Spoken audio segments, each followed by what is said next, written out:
everyone! Welcome back to Cyborgs and Teacups. So today we're going to talk about my favorite ladies from the Legend of Korra series.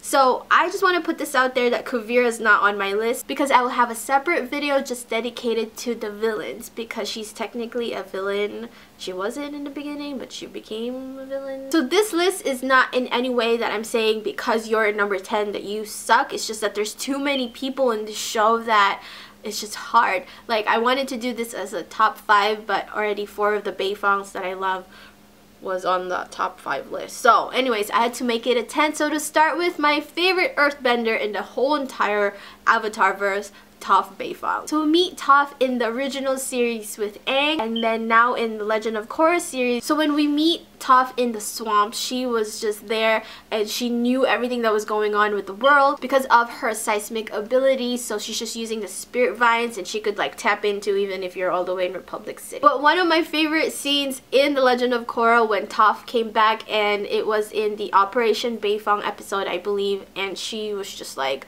looking at Kuvira. She was like, "You give metal benders a bad name," or is it earthbenders? But one of those. But in any case, there was also a GIF that was going around. GIF or GIF, whatever it's called. There's a GIF that's going around that there was a scene that young Toph, like tumbles over, and then she rolls over, and then she gets like this metal suit, and then Sue does the exact same thing in the Operation Beifang episode. Like, you know, she was taking stuff and then it became like her suit, so, or her armor. But that was so cool. It was just like, oh, Toph was doing that before you did, but that's so cool too. Number 9 on my list is the best waterbender on my list, Katara. Katara, Aang's better half.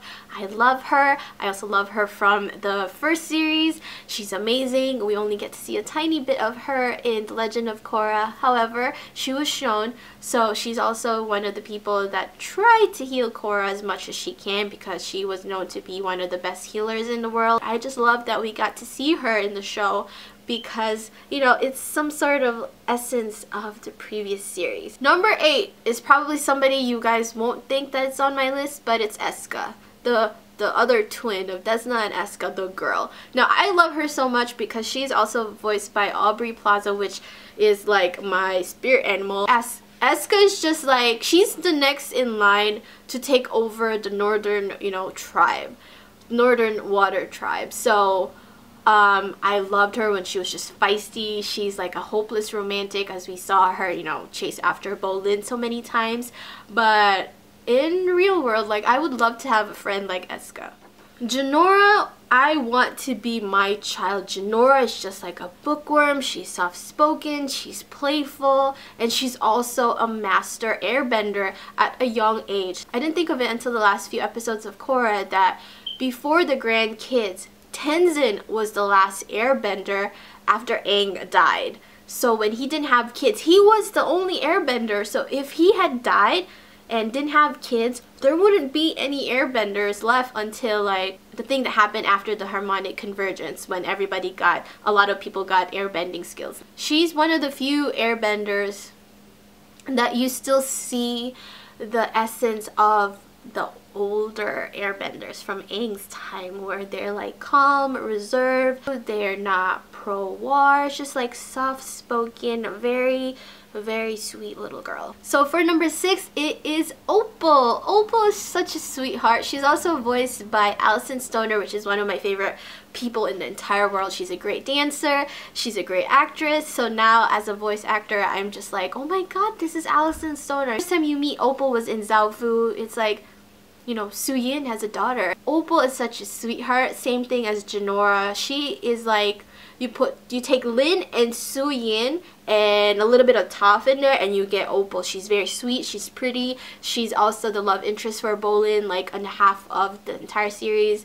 I love her so much, and she's such a great airbender too. So when they, you know, they speed up the time, 3 years later, she's already like a great airbender on her own. So for my number 5 on my list is Lin Beifang, chief of police for Republic City. Same thing with her mom, earthbender, metal bender, and she's such a great, you know, such a great metal bender. She's also Mako's boss at one point. So anyways, I just want to say that I didn't like Lin in the beginning because she was such a hard ass on Korra when they first met, because Korra was basically breaking the rules when she first got to Republic City.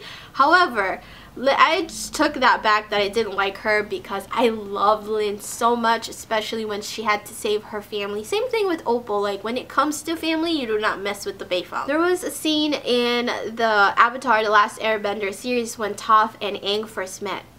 Toph was such a hard ass on Aang, and it was just not like getting in Aang's head how to earthbend. When Lin was mean to Korra in that interrogation room, I was just like, oh my god, this reminded me of the first series. Like, Toph was the same way to Aang, or you know, like, is this like something mirroring the first series, which was great. On my number 4 spot, I'll give it to Julie, because she does the thing. Julie is now the better half of Varric.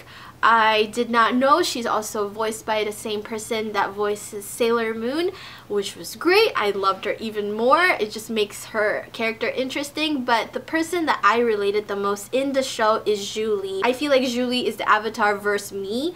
I feel like I do the thing even if I'm not told what the thing is. I just do it and then it ends up being the thing.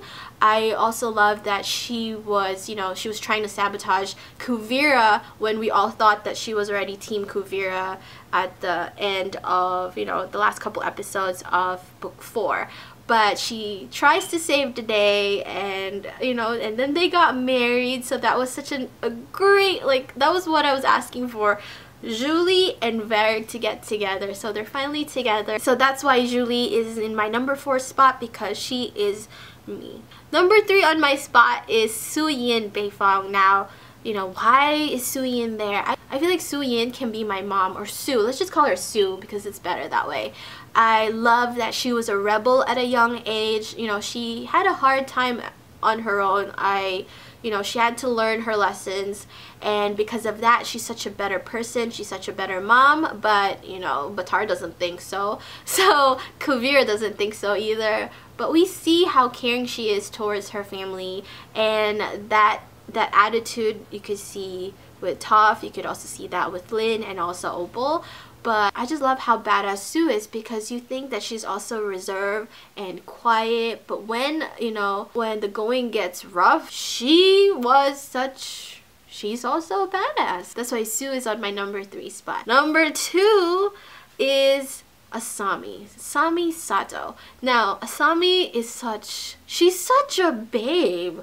I don't know, it's the hair. So like, we're gonna try and do the Asami hair really quick, and then when she does that, like, you know, my ovaries just like melts every time I see her do something with her hair. Now you guys know she's the better half of Korra.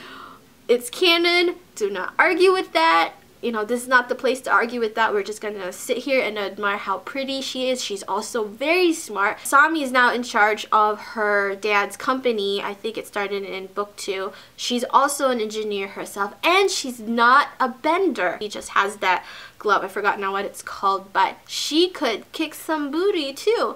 I mean, like, going up against, you know, the Equalists, I believe, and they were fighting, you know, she was fighting with Team Korra. She was fighting alongside Team Korra, and she could keep up with the benders like Mako, Bolin, and Korra.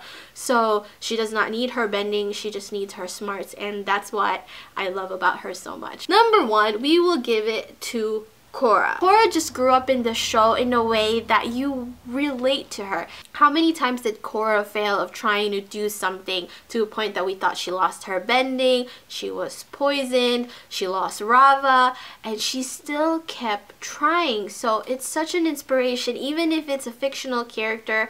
It's an animated fictional character, and it just gives a ton of people I know inspiration to get fit, to move on with their lives, to get over things, to get over any struggles, because Korra just made it possible that if there's anything you could do is to just get up from where you fell and move on. So those are my favorite ladies from the Legend of Korra show. Please let me know what yours are, in what order. I do not have any preference. I just placed them there, and then the top 5 is like yeah, it's really in order that way. I will have my favorite villains list probably posted next week. If you have your own villains favorites, please let me know in the comments down below. Thank you so much for watching. We have reached 100 subscribers in this channel and also 2,700 on the beauty channel, so I'm very thankful and grateful. Anyways, thank you again so much for watching, and don't forget to comment, rate, and subscribe, and I will talk to you guys later. Bye.